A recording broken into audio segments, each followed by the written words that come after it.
Alright, Blue Nemesis Chevelle. I've been slacking on the videos, I'm sorry. Alright, so I'm gonna get you up to speed where we are right now with the car. I'm doing this outside of my junky backyard. Yes, you heard me right, outside. I have drops all around the car.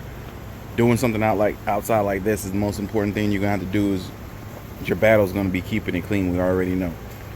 And that means you're gonna have a bunch of tack rags around. You're gonna have to keep tacking it off between coats. It's good practice anyway, but especially since the dirt out, I wet the ground around last night and soaked everything, and then drop cloths everything close. Then I got my canopy set up. All right, but this is actually the base coat, silver base before the candy goes on. So I sanded the car down. I went through the progressions like I said I was gonna do. I went through 220 to 320, and then I laid down a high build primer, 3 coats of the high build primer.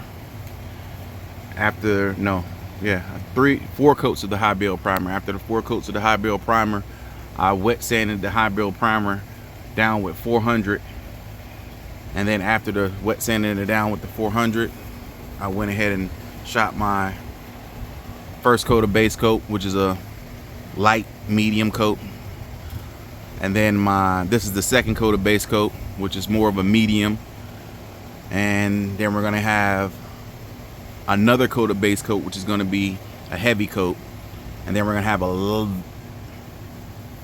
depending on how that heavy coat look, if everything lays down as it should with the metallics in the paint, I shouldn't have no issues. As long as it lays down. Let me get some in the sun and just eat. Maybe it's better to see. I don't know if you can see it in the camera, but as long as it lays down evenly is what you want.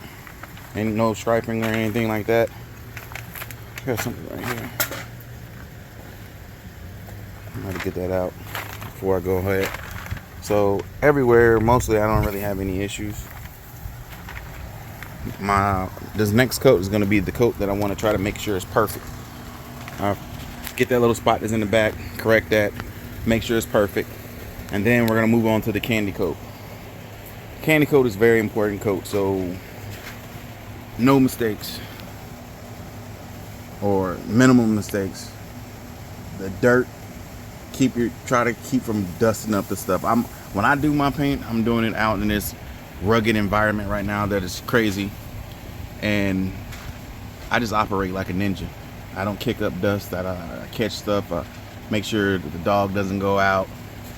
You know, I just do what I got to do to do it in the environment. What I would do if it wasn't so freaking hot right now is I actually on this little canopy that I have.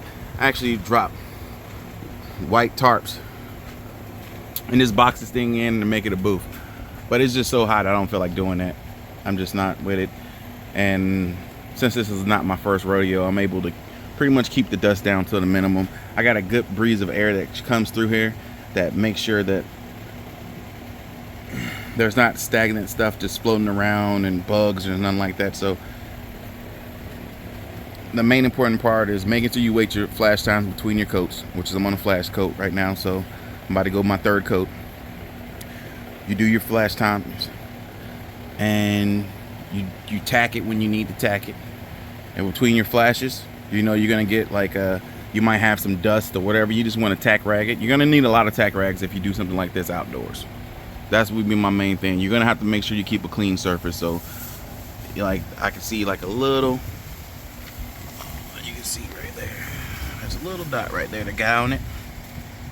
So I got me a tack rag right here, that little speck. Clean that one up there. But basically like that, you're gonna keep a tack rag with you so you can just check it, see if you get anything on it. You clean it again right before you're about to paint it, and then you go ahead and shoot your coat. Luckily, when we get to the clear coats, it's going to be more detrimental. But right now, the base coats, they flash dry pretty quick to the surface. So you would have to have something get in there pretty much immediately for it to like distort the paint.